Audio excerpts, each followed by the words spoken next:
नमस्कार, खास खबर देख रहे हैं आप और मैं हूं आपके साथ ज्योति। लोकसभा चुनाव का देश में शोर है। 2 चरण के मतदान हो चुके हैं और लगातार घटते मतदान प्रतिशत से राजनीतिक पार्टियों की जो टेंशन है वो बढ़ गई है। इस बीच नेताओं के आरोप प्रत्यारोप के दौर के साथ ही उनके जीत के प्रति आत्मविश्वास बढ़ता नजर आ रहा है। जहां एक तरफ बीजेपी एनडीए के 400 पार करने की बात लगातार कर रही है, तो वहीं कांग्रेस और अन्य विपक्षी दलों ने इसे नामुमकिन बताते हुए बीजेपी के 200 पार करने को भी मुश्किल बता दिया है। इस बीच कांग्रेस नेता जो हैं शशि थरूर ने बीजेपी के 400 पार के नारे को एक मजाक बताया है। उन्होंने कहा कि 300 पार करना उनके लिए असंभव है और उनके लिए 200 पार करना भी बड़ी चुनौती है। भाजपा को केरल, तमिलनाडु और आंध्र प्रदेश में एक भी सीट नहीं मिलेगी, उन्होंने कहा।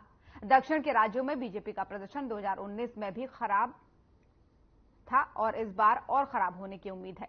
दूसरी तरफ बीजेपी में 400 पार करने को लेकर पूरा आत्मविश्वास दिख रहा है। अगर बात करें हरियाणा की, तो 25 मई को होने वाले मतदान के लिए क्षेत्रीय दल भी पूरा जोर लगा रहे हैं। लेकिन सवाल सबसे बड़ा ये बनता है कि कौन जनता के किए वादों को पूरा करता है, जनता से किए वादों को पूरा करता है, या फिर किसके दावों को इस बार जनता फेल करने वाली है।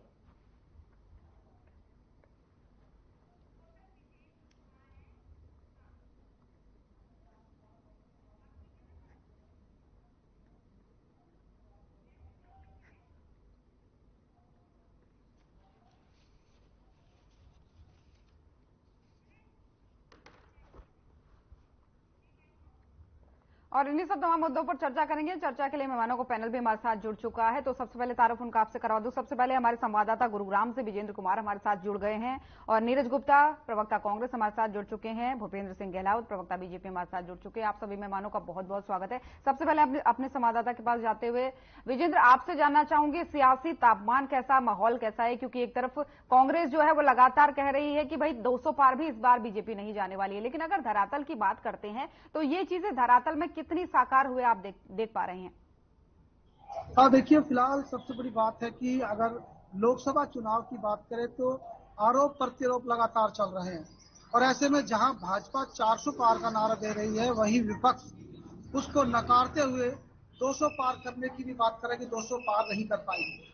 तो कहीं ना कहीं इस तरह की जो आरोप प्रत्यारोप चल रहे हैं, लेकिन जनता जनार्दन किसको समर्थन देगी ये तो मतदान के बाद ही साफ हो पाएगा। 7 चरणों में चुनाव होने हैं और ऐसे में आपको बता दें, हरियाणा का जो पारा है वो भी कहीं ना कहीं लगातार ऊपर चल रहा है और ऐसे में जहां भाजपा उत्साहित नजर आ रही है, लेकिन सबसे बड़ी बात है कि कुछ सीटें ऐसी है जहां पर भाजपा और कांग्रेस के प्रत्याशी का मुकाबला होने जा रहा है। ऐसे में गुरुग्राम लोकसभा की बात करें तो राजबब्बर को टिकट दिया है और ऐसे में लगातार रैलियों का दौर चल रहा है। राव इंद्रजीत भी लगातार मेवात, रेवाड़ी, बावल, गुरुग्राम में चुनावी दौरे कर रहे हैं। आज उनका गुरुग्राम में चुनावी दौरा है। लगातार कई प्रोग्राम रखे गए हैं। तो इसी तरह से लगातार तमाम जो पार्टियां हैं वो अपने अपने चुनावी दौरे कर रही है, लेकिन इस तरह का जो माहौल लगातार बनता नजर आ रहा है कि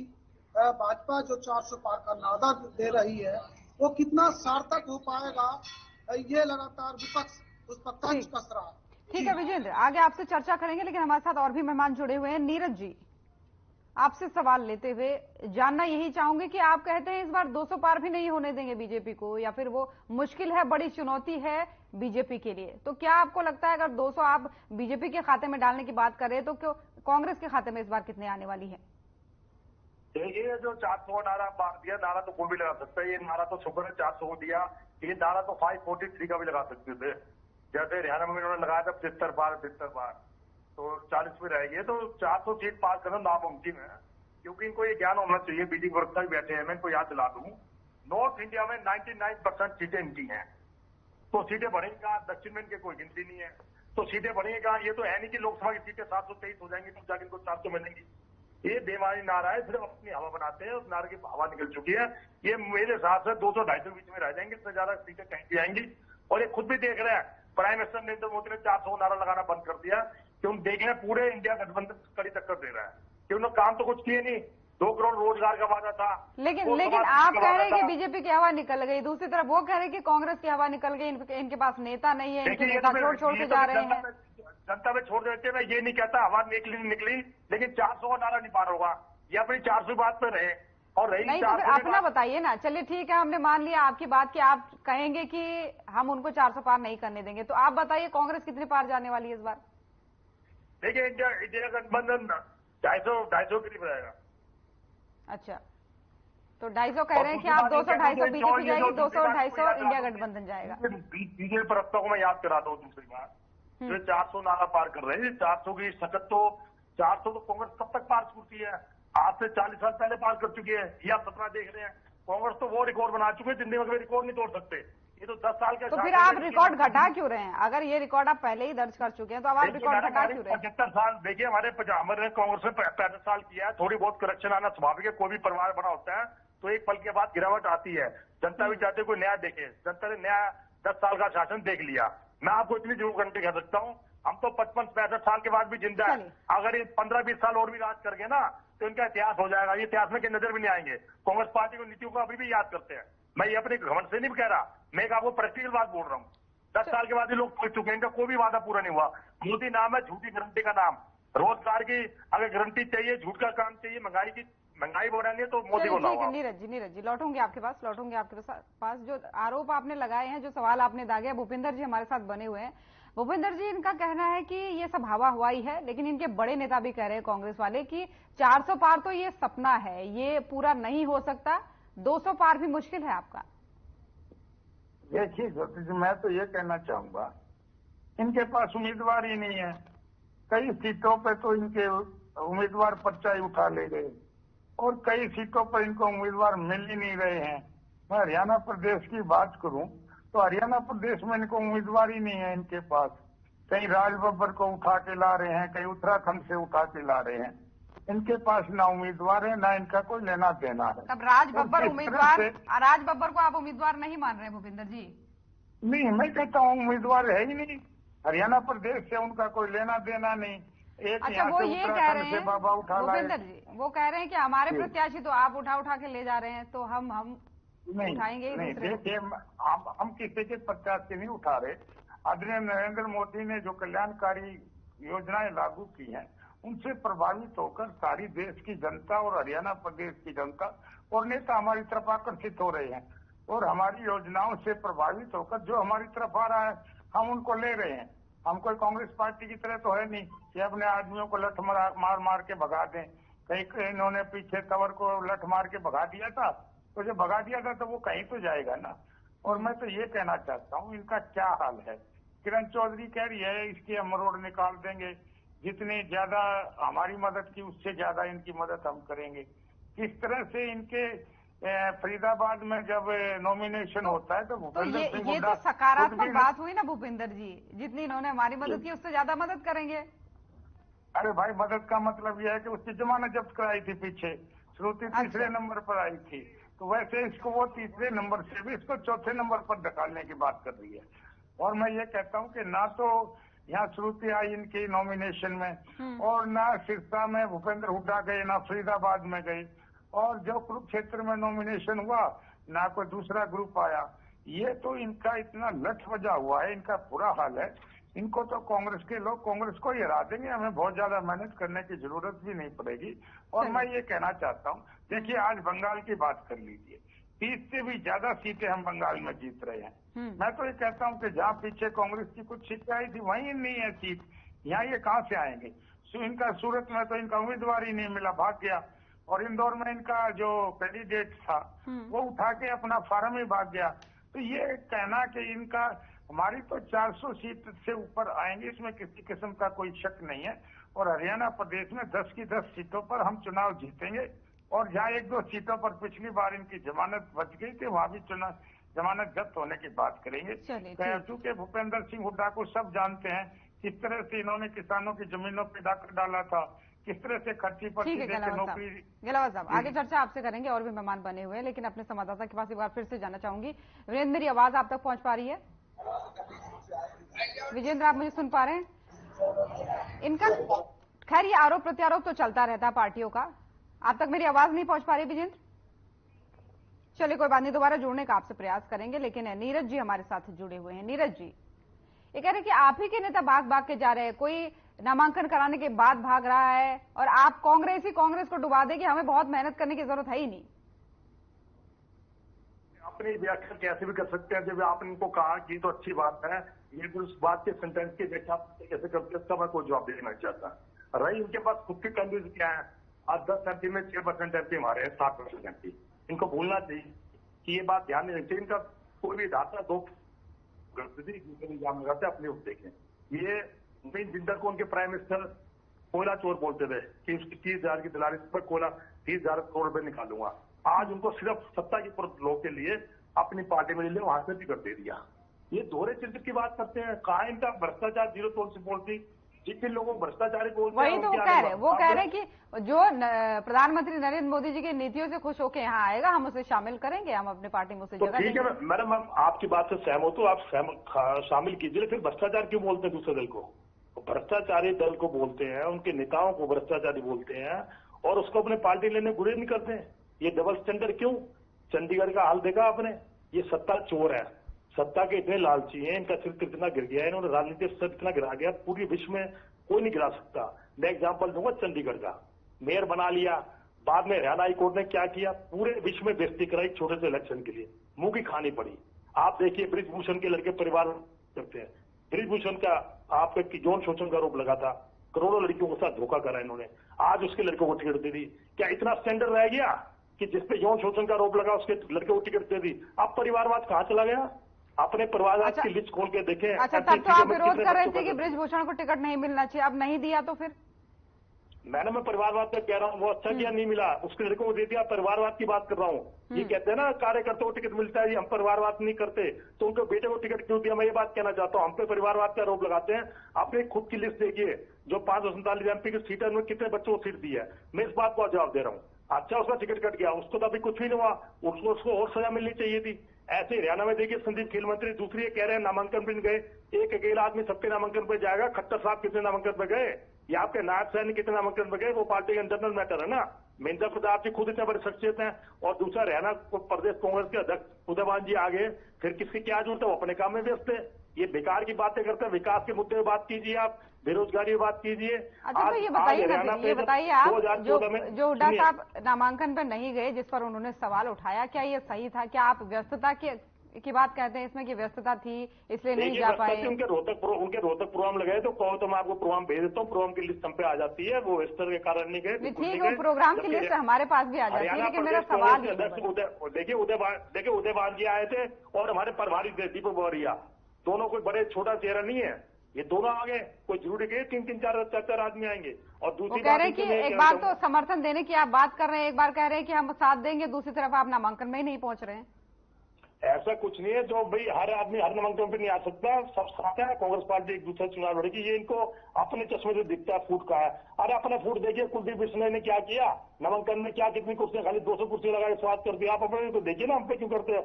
मैं इसलिए क्वेश्चन पूछना चाहूंगा, जब हरियाणा की सरकार गई कांग्रेस की, हरियाणा की कांग्रेस सरकार गई, जब देश में कर्जा कितना था और अब कर्जा कितना है बताइए? इन्होंने नाम लिया कर देगा एक बार भी?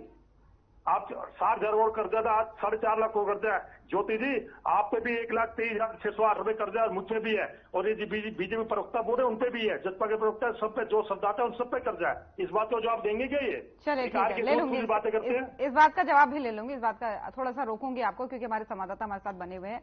विजेंद्र, क्योंकि गुरुग्राम की आप बात कर रहे हैं तो वहीं की बात कर लेते हैं। गुरुग्राम सीट से एक बात सामने आई थी कि जब फेक लिस्ट आई थी कांग्रेस की, जिसमें कांग्रेस ने कहा था कि हमारी लिस्ट नहीं है, राज बब्बर का नाम उसमें आया था, लेकिन जब ओरिजिनल लिस्ट आई कुछ समय बाद उन्हीं का नाम वहां से आया और तमाम सारे आरोप प्रत्यारोप लगे कि ये जो है सही नहीं हो रहा है और कैप्टन अजय यादव इसको लेकर के नाराज दिखे। तो वहां के सीट का समीकरण आप क्या देख पाते हैं? ज्योति देखिए, बिल्कुल ठीक है कि सबसे बड़ी बात है कि जब कैप्टन अजय सिंह यादव लगातार टिकट की बात कर रहे थे, वो गांव के दौरे कर रहे थे, जैसे ही राज बब्बर का नाम सामने आया तो कहीं ना कहीं उनका मीडिया में बयान आया, काफी विरोधी बयान भी उनका सामने आया और विरोध भी किया। लेकिन जिस तरह से टिकट कटा है तो कहीं ना कहीं कांग्रेस को नुकसान जरूरी है। कल भी जब रैली नामांकन भरने राजभवन में पहुंचे थे तो यहाँ भी जो समर्थक थे कैप्टन अजय सिंह यादव के, कोई समर्थक वहां पर नहीं पहुंचा था, काफी भीड़ भी कम थी। तो ऐसे में कहीं ना कहीं नुकसान जरूर है और ये विरोध भी लगातार देखने को मिल रहा है कि कैप्टन अजय सिंह यादव जिस तरह से बयानबाजी कर रहे थे इनका टिकट कट सकता है, और हालांकि यही हुआ कि उनका टिकट कट गया। हालांकि जनता यही कह रही है कि अगर कैप्टन अजय सिंह यादव को टिकट मिलता तो बेहतर होता, लेकिन फिलहाल राज बब्बर को मैदान में उतारा है। किस तरह का चमत्कार होने वाला है ये भी देखना होगा, क्योंकि पंजाबी चेहरा है, क्या पंजाबी वोटों को साथ पाएंगे, क्योंकि लोकसभा क्षेत्र गुरुग्राम लोकसभा क्षेत्र काफी बड़ा क्षेत्र है और जिस तरह से अलग अलग समीकरण यहाँ पर है, यादव बहुल्य वोट यहाँ पर है और रावेंद्रित वहाँ पर लगातार उसका कब्जा रहा है और कई बार मंत्री और सांसद रहे हैं। कारण क्या रह सकता है? कारण विजेंद्र इसका क्या मान सकते हैं कि राज बब्बर को इस बार फिर कांग्रेस ने चुना? देखिए, सबसे बड़ी बात है कि जिस तरह से जो समीकरण की बात करें तो समीकरण पंजाबी चेहरे को देखकर कांग्रेस ने यहाँ से उतारा है और फिल्मी जगत के वो अभिनेता भी रहे हैं, इसको देखते हुए यहाँ पर उतारा है। लेकिन यहाँ जिस तरह से जब से नामांकन भरा, जब से वो यहाँ पर पहुंचे हैं, यही आवाज उठ रही है सत्ता की बाहरी कैंडिडेट को उतारा है तो इनका कुछ नहीं है यहाँ पर। लेकिन राज बब्बर भी इस बात का जवाब देते नजर आए कि मैं भारी नहीं हूँ और यहीं का रहने वाला हूँ। हरियाणा में मेरी रिश्तेदारी है, फरीदाबाद में रिश्तेदारी है, अम्बाला में रिश्तेदारी है, इस तरह की बात राज बब्बर कहते आए हैं। लेकिन अब क्या समीकरण पे बैठेगा, जनता किस तरह से देखती है और जो वोट बैंक है वो किधर खिसकेगा, ये भी देखने वाली बात। बिल्कुल, ये तो देखने वाली ही बात चेहरा उतारने के बाद किस तरह की वोट साधने की कोशिश की जाएगी, ये भी देखने वाली बात होगी। ठीक है विजेंद्र, लौटूंगी आपके पास, लेकिन और भी मेहमान हमारे साथ बने हुए हैं। गहलावत जी, आपके चश्मे से आप देख रहे हैं, धरातल की हकीकत कुछ और है, कह रही है कांग्रेस। देखिए, मैं तो ये कहना चाहूंगा, मैं नहीं कह रहा, इनके जो राष्ट्रीय अध्यक्ष हैं ओबीसी सेल के अजय यादव, वो क्या कह रहे हैं? वो ये कह रहे हैं कि राज बब्बर कौन है, हम तो जानते नहीं और इसको टिकट देने का क्या मतलब है, और मैं तो इसके उसमें प्रचार में भी नहीं जाऊंगा। और जो बैकवर्ड क्लासेस के पार्टी के खिलाफ है उनको कौन राय देगा? उनके राष्ट्रीय अध्यक्ष को भी काफी टिकट इन्होंने काट लिया और इन्होंने जिस तरह से कांटा निकालने का, हुड्डा साहब तो सबका कांटा निकालने का काम करते हैं। ये तो किसी को जिताना नहीं जानते, ये तो अब प्लानिंग बनाते हैं कि इनकी मर्जी का जो कैंडिडेट नहीं उसको कैसे हराया जाए। इनको तो सिर्फ अपने बेटे की चिंता है और उसी के लिए ये सारा ताना बाना बुन रहे हैं। लेकिन मैं ये भी बताना चाहता हूं कि पिछली बार वो 7,000 से चुनाव हारा था, अब की बार 50,000 से ऊपर हारेगा रोहतक सीट। ये तो हमारी भारतीय जनता पार्टी की जो आदरणीय नरेंद्र मोदी की लहर है और जो हमने बिना खर्ची पर्ची के नौकरी दी, युवा सारे उससे बहुत प्रभावित हो रहे हैं। इस तरह से हमने परिवारवाद की जहां बात आती है तो उन्होंने अभी ब्रजभूषण शरण सिंह के बारे में कहा, उन्होंने कहा कि आप उन पे आरोप लगाते हैं परिवारवाद का, वहां पर क्या हो रहा है?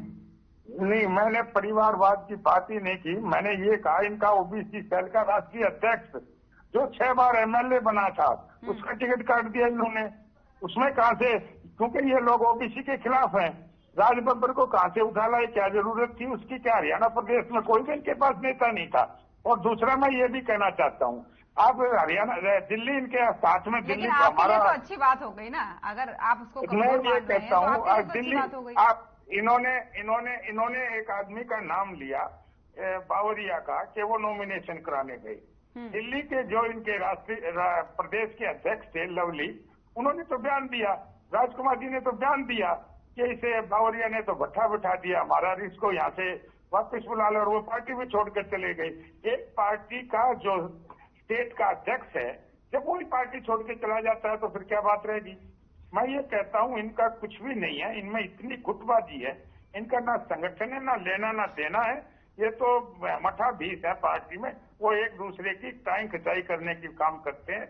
और मैं तो ये कहता हूँ इनका हरियाणा प्रदेश में, ना देश में ना हरियाणा प्रदेश में, इस पार्टी का कुछ नहीं है। लेकिन माँ बेटे की पार्टी है, वहाँ माँ बेटे की पार्टी है, यहाँ तो कुछ नहीं है।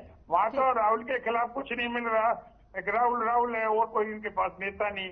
यहाँ कहते हैं उड्डा करते हैं, उसके अलावा कोई नेता नहीं। इनका कुछ नहीं है, ना तो इनका इतना ग्रुप बाजी है। एक भी आदमी जो एसआर के ग्रुप का था, चाहे वीरेंद्र सिंह, कोई भी किसी भी नॉमिनेशन पे नहीं गया। लौटूंगी आपके पास, थोड़ा समय की कमी है यहाँ पर। नीरज जी, आप मुझे सुन पा रहे हैं? चलिए कोई बात, नीरज जी आपसे दोबारा जुड़ने का प्रयास करेंगे। गहरावत जी, एक और सवाल मेरा आपसे, ये तो रही कांग्रेस की बात, लेकिन दूसरी तरफ जेजेपी भी बड़ी बड़ी बातें कह रही है। जेजेपी तो ये कह रही है कि भाई 2 सीटें ही शायद इस बार हरियाणा में बीजेपी को मिलेंगी। भूपेंद्र जी, मेरी आवाज आप तक पहुंच पा रही है?